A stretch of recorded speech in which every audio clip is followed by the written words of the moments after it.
Olá, meu nome é Renata Fontani, eu sou especialista em pele. Sejam muito bem-vindos ao nosso podcast. Hoje nós vamos conversar com o Dr. Ricardo Moreira, dermatologista. Você já desistiu de tratar do seu melasma? Vamos conversar um pouquinho sobre ele? Tudo bom, Ricardo? Tudo bem, Renata? Renata, o melasma é uma queixa muito frequente nos consultórios de dermatologia e nas clínicas de estética também. Sim. Né? Sim. E muitas vezes as pessoas ficam na dúvida: o que fazer para tratar o melasma? Como tratar o melasma? O que eu posso fazer para prevenir o melasma? Muitas vezes também confundem, né? Algumas manchas com melasma. Como que surge o melasma, Ricardo? É hormonal? É o sol? Sim. Renata, o que acontece? O melasma, ele faz lesões que são de hiperpigmentação da pele, são lesões mais acastanhadas, mais escurecidas, que geralmente surgem nessa região malar, que é a região próxima aqui abaixo aos olhos, mas ele pode surgir em qualquer parte do rosto e até em outras partes do corpo. Então, a maioria das pessoas que têm melasma tem ele mais restrito a essa região. Mas muitas pessoas têm na região do buço, na região do queixo, às vezes na região da testa e às vezes até em outras partes do corpo.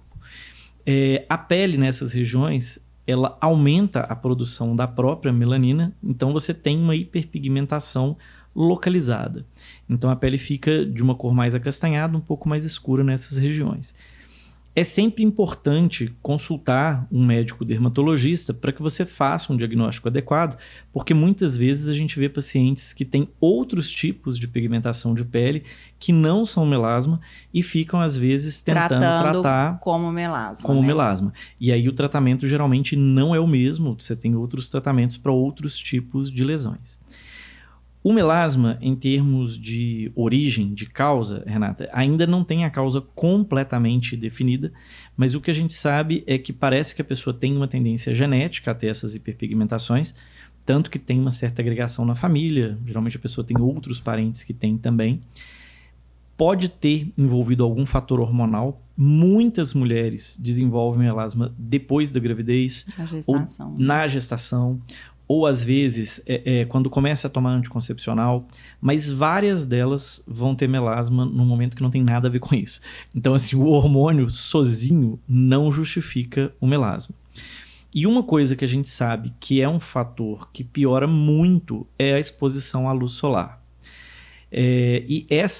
Essa exposição, ela pode fazer com que esse melasma ele surja? Tipo assim, a pessoa não tem, foi pra praia, pegou muito sol, nunca teve melasma, quando chega da praia, começa a clarear e vê que aquela mancha não clareou. Exatamente.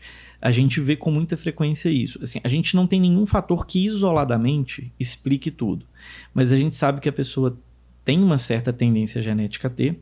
Pode ter associação com a questão hormonal, vir, por exemplo, pós-uso de anticoncepcional, pós-gestação, durante a gestação. Pode vir por exposição solar, e aí o sol, mesmo que a primeira vez seja pela gravidez, por exemplo, ou por um outro fator, ele sempre piora o melasma. Então, a exposição à luz solar, à luz ultravioleta, até ao espectro de luz visível, ele sempre piora um pouco a questão do melasma e intensifica essa pigmentação. Né? O calor também? Também o calor, que é um outro fator que a gente percebe que tem alguns estudos que sugerem isso. Então, às vezes, a pessoa toma alguns cuidados e não toma outros. E aí é importante pensar nisso em conjunto. Então, por exemplo, é muito comum a gente ver pessoas que chegam para consultar na clínica e falam assim: não, eu uso protetor solar direitinho. Eu passo de manhã, repasso perto do horário do almoço, quando eu estou em ambiente externo, por exemplo, eu tenho todo um cuidado. Mas a pessoa tem, por exemplo, uma exposição a calor que é excessiva, que estimula também a pigmentação desse melasma, e ela nem sabia disso. Então, às vezes, a pessoa, por exemplo, ela deixa o carro estacionado e na hora que ela chega dentro do carro, o carro está lá fechado, super quente, porque ficou estacionado no sol, e ela não se dá o trabalho nem de abrir a janela para tirar aquele vapor quente que está lá dentro do carro. Isso piora o melasma.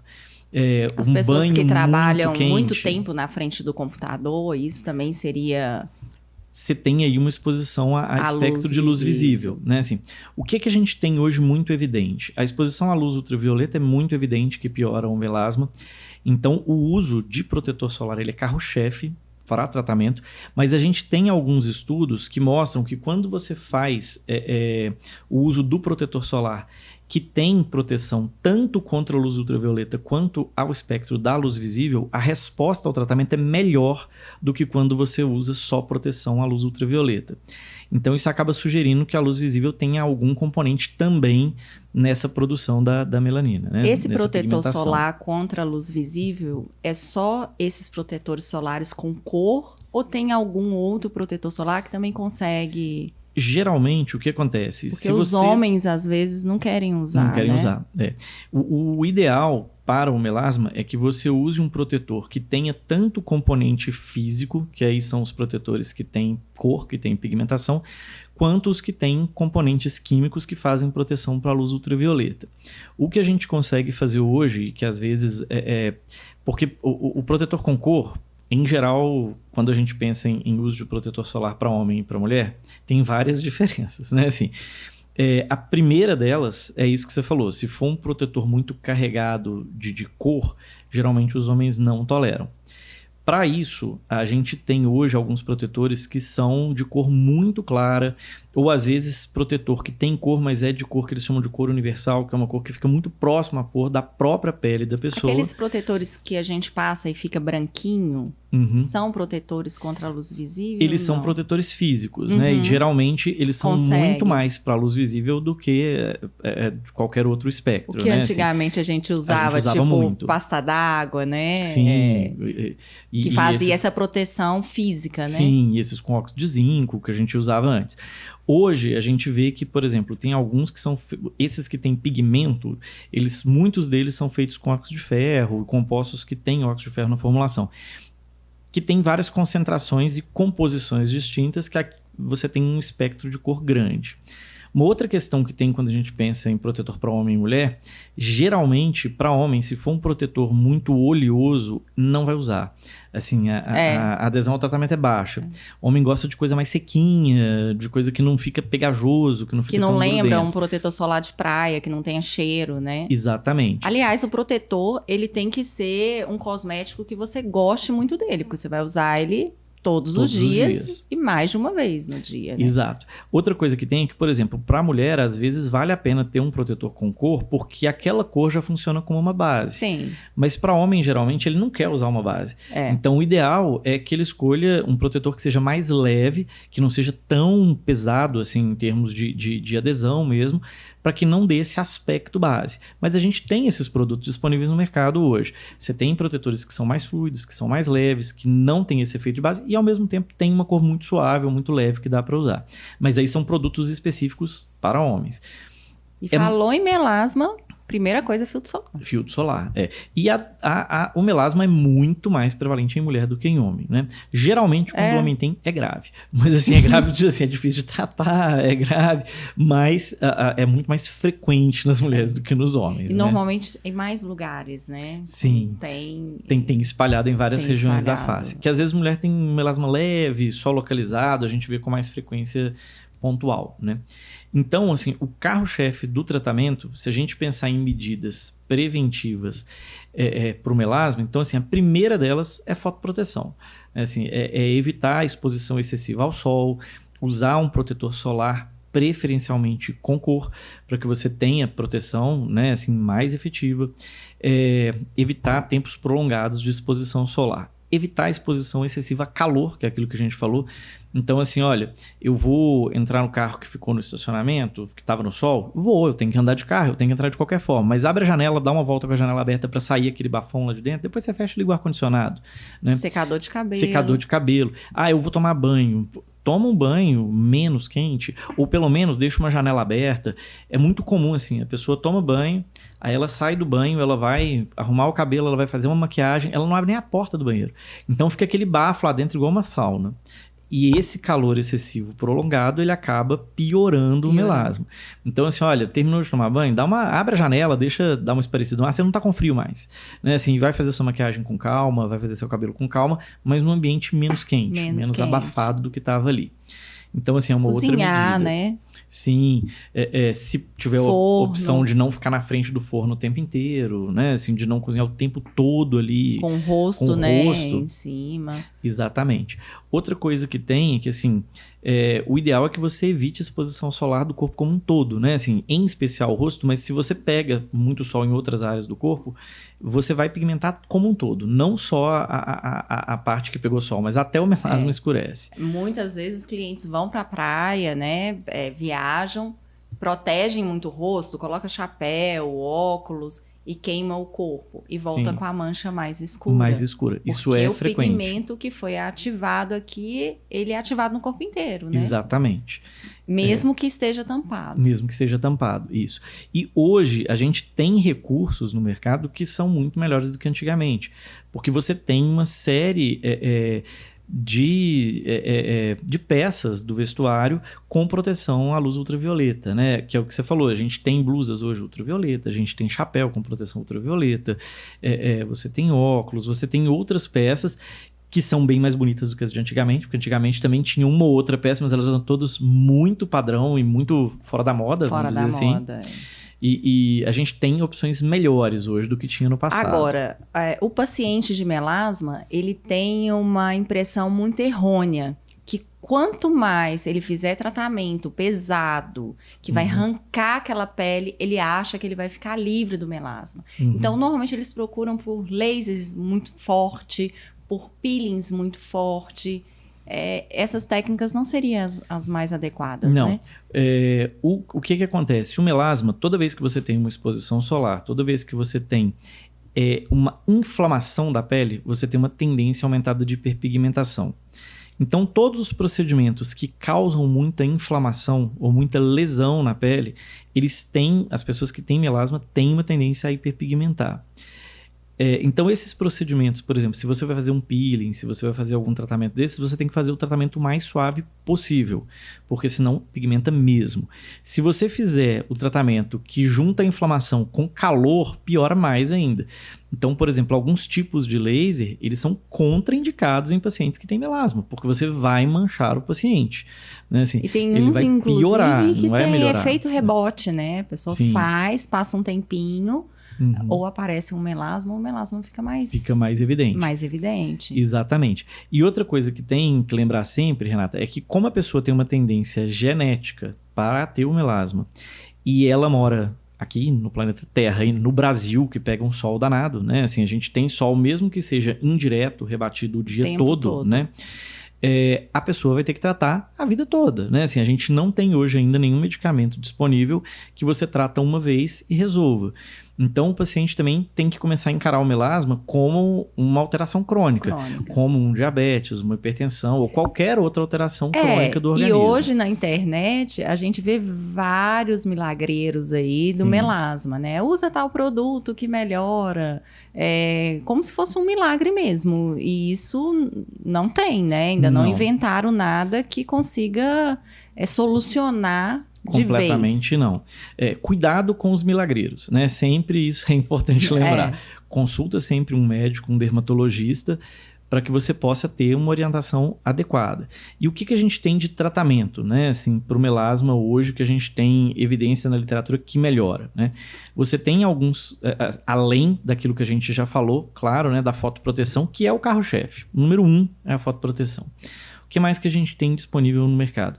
A gente tem alguns tratamentos tópicos que podem ser usados, em especial algumas substâncias que são despigmentantes, que elas acabam ajudando a voltar a pele à sua cor original. Essas substâncias que são despigmentantes, a maioria delas, elas vão atuar na fabricação ou na distribuição, vamos dizer assim, da melanina entre aquelas células que são ali da sua pele. Porém, aquelas células que já estão pigmentadas, elas já estão pigmentadas e você vai ter que esperar elas descamarem aos pouquinhos até chegar nas camadas mais profundas que vão estar sendo formadas sem tanto pigmento. É necessário ter paciência. Então tem que ter paciência. Qualquer tratamento cutâneo, né, assim, para melasma, ele vai demorar pelo menos aí uns 40 dias para começar a ter um resultado. Pelo menos uns 20 a 40 dias. Antes disso, nunca vai ter resultado. Por quê? Porque você precisa que aquelas células de cima, que já estão pigmentadas, descamem aos pouquinhos e que aquela célula nova menos pigmentada, ela vá compactuando e chegue na superfície da pele novamente. E esse processo dura aí por volta de 20 a 40 dias. Então, nada menos do que isso vai ter resultado. Primeira coisa importante. Segunda coisa que tem é que, assim, você tem alguns despigmentantes que têm uma ação muito rápida e muito intensa. Por exemplo, os produtos que são feitos à base de hidroquinona. Eu ia falar isso agora. Eles são mais rápidos. Eles têm antigamente esse efeito... a gente só tinha ele, né? Ele e o ácido retinóico, né? E esses produtos que são à base de hidroquinona, se a gente for pegar na literatura científica, eles são até os mais bem estabelecidos para tratamento. Porém, a gente sabe que eles dão muito efeito rebote. Então, assim, se a pessoa usa durante um tempo prolongado e suspende abruptamente, eles dão muito rebote, então isso é ruim. E a outra coisa que tem é que as pessoas que usam por um tempo muito prolongado, geralmente mais do que 3, 4 meses, eles podem dar umas manchas brancas na pele que não repigmentam mais. Ele dá umas manchinhas redondinhas, que são clarinhas, né? Assim, às vezes no rosto ou no lugar que a pessoa passa, e aquela manchinha branca ela não vai pigmentar de novo. Por isso que tem que acompanhar com o médico, né? Exatamente. Olhar aquela lesão, né? O tempo certo, porque tem muita gente que pega a receita da vizinha. Isso. Minha amiga clareou muito melasma com hidroquinona e eu vou usar também. E não sabe como usa o ano inteiro, no calor, no vai inverno, dar errado. Muito tempo, né? A hidroquinona não pode ter exposição ao sol, que se tiver exposição ao sol queima e mancha. Ela tem algum efeito irritativo na pele, então por isso tem que ser com muito cuidado, né? Assim, não pode usar de dia, tem que usar só à noite, tem que lavar o rosto uma de mancha manhã. Provocada pela hidroquinona. O que vai tirar essa mancha? Pois é. Não vai tirar, né? Assim, então, não é um medicamento... É o que você falou, não é um medicamento para pegar da receita da vizinha. É um medicamento que, para usar, tem que ter acompanhamento médico. Existe hoje no mercado vários outros despigmentantes que, geralmente, eles são um pouco mais lentos do que a hidroquinona, mas eles têm um efeito muito mais... duradouro e progressivo, né? Assim, então, você tem outras opções de tratamento que não tem efeito rebote. Então, a gente tem produtos, por exemplo, à base de cisteamina, você tem produtos à base do próprio ácido retinóico, que não deixa de ser um despigmentante, o ácido azelaico, que funciona como despigmentante, o ácido cógico, o alfarbutin. Então, você tem uma série de outros produtos que podem ser utilizados, né, assim, e que são mais muito segurança, mais né? seguros, exatamente. E aí, por isso é importante consultar um dermatologista para olhar. O que não quer dizer que você não possa usar pontualmente um hidroquinona, recomendado pelo seu médico, né, com um diagnóstico certeiro. Isso. Mas os outros você tem uma tranquilidade maior até para circular durante o verão, né? Exatamente. E outra coisa que tem se você usar a hidroquinona, você vai ter que fazer um desmame da medicação em algum momento. Porque se você suspender abruptamente, você vai ter uma hiperpigmentação. Então é sempre importante você ter um profissional te acompanhando, um médico te acompanhando, para indicar esses outros que vão entrar em substituição, que vão te ajudar a tirar ela fora para ficar com outra medicação de manutenção a longo prazo. Né? Às vezes acontece isso. Eu tenho um casamento do meu filho, eu precisava muito clarear rápido e é daqui a 3 meses. Olha, muito, muito rápido, às vezes você vai usar ela, mas você tem que lembrar que você tem que trocar por outra coisa, né? Assim, você não pode usar e suspender abruptamente ou usar indefinidamente. Tem que fazer o tratamento corretamente. Corretamente. Né? Em consultório, o que a gente tem assim de armas para o melasma? Sim. Então, a gente falou desses despigmentantes tópicos que a gente pode usar. A gente tem outras coisas que podem ser feitas em consultório e tem até algumas coisas de medicação oral que podem ser usadas hoje em dia. Da parte de outros procedimentos, a gente tem os peelings, que podem ser úteis para tratamento do melasma, mas eles não podem ser peelings muito profundos, nem peelings que sejam muito agressivos. Exatamente, porque se inflamar muito, você pode piorar a pigmentação. Você tem uma outra coisa que a gente faz com muita frequência, que é o microagulhamento, que você pode fazer. O microagulhamento, ele usa uns dispositivos que fazem vários pequenos furinhos, vamos dizer assim, na pele, E esses furinhos, eles, dependendo da profundidade, eles estimulam a produção de colágeno, dependendo da profundidade, eles facilitam a entrada de outros ativos na pele. Então, produtos, por exemplo, que se você passasse na pele ia ter uma penetração baixa, eles acabam penetrando mais e fazendo mais efeito local. Então, você tem essas estratégias que a gente chama de drug delivery, que é um microagulhamento associado à aplicação de algum ativo. Mas é necessário ter um profissional capacitado. Exatamente. Porque a gente já recebeu intercorrência na clínica, né? De pacientes que vieram de outras clínicas, manchados no microagulhamento. O microagulhamento, se fizer profundo nos pacientes com melasma, ou se ele arranhar a pele, ele vai dar cicatriz hipercrômica.